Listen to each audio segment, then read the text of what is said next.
السلام عليكم. اليوم عندنا كريم كراميل بدون فرن من قناة حلوياتي غاتوتي.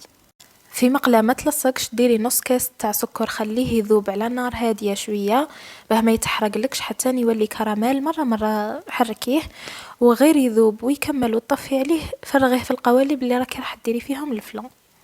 من جهة في كسرونة خلطي نص لتر حليب، نص بيضة، ربع كاس لوز محمص ومرحي، علبة ونص تاع فلون فاني، العلبة اللي توزن 50 غرام.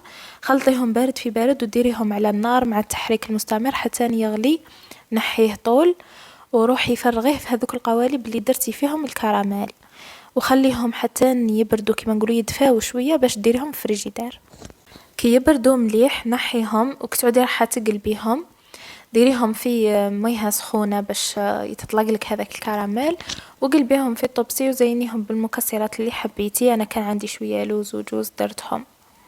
جات بنينة لمحبي الفلون وفقط طبعا. يعطيك صحة مولات الوصفة، نتلاقاو في فيديو اخرى بإذن الله.